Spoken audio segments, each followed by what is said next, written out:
Thank you.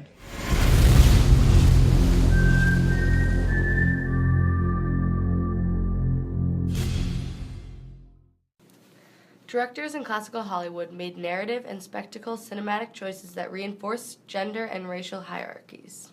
In her article, Visual Pleasure and Narrative Cinema, Laura Mulvey introduces the concept of the male gaze. The camera takes on the male perspective, creating an active male role and objectifying the female role. The woman's image on screen is created for purely erotic-based visual pleasure. She becomes an object for individuals both on and off the screen. This type of scopophilia idealizes and creates a fetish of the female body. On screen, the woman's body thus becomes a voyeuristic object for spectators to explore. Mulvey believes the male gaze originates from a society-based castration anxiety. This fear of manhood being taken away by female power has become an unconscious anxiety held by men. Classical Hollywood alleviates this fear by empowering the male lead.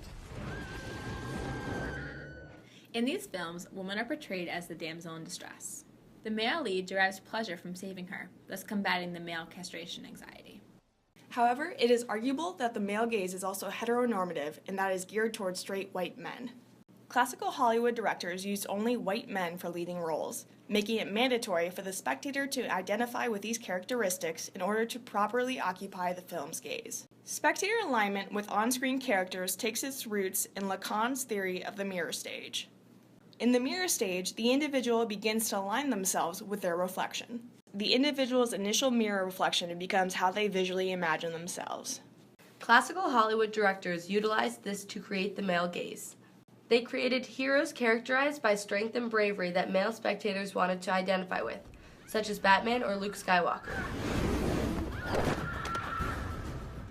However, in reality, the majority of spectators do not visualize themselves as the heterosexual white male hero seen on screen.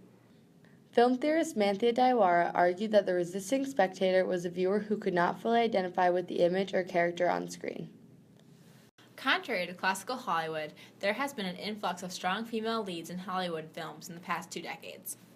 Most prominently, The Hunger Games features the female protagonist Katniss Everdeen.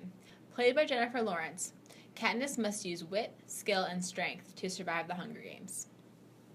Whether acting as the head of her family, shooting a bow and arrow, or saving PETA, Katniss challenges the traditional weak female character.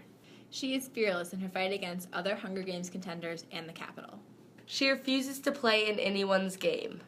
Through characters such as Katniss, female spectators are now able to identify with the strong female image they see on screen. This shift to the female perspective challenges the male gaze as spectators are no longer forced to identify with the unrealistic straight white male hero. This surge of strong female protagonists in action roles has helped empower young females in the real world. However, the industry is still far from perfect. Not all spectators can fully align with characters like Katniss due to skin color, sexual orientation, or body image. Consequently, many viewers still find themselves in the position of a resisting spectator when watching The Hunger Games. All the major active characters, apart from Katniss' stylist Cinna, are white.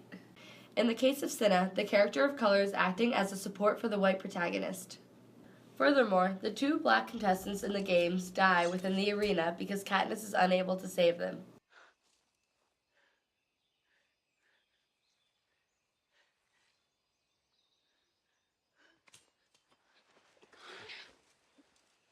This character portrayal in many ways parallels the racial hierarchies present in classical cinema. In addition, there are no gay characters in the film, as the 2 main romances of the film are between white heterosexual individuals.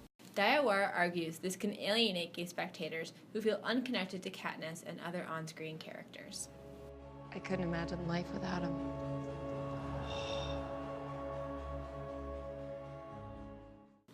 As a whole, The Hunger Games breaks traditional Hollywood molds through its use of a strong female protagonist.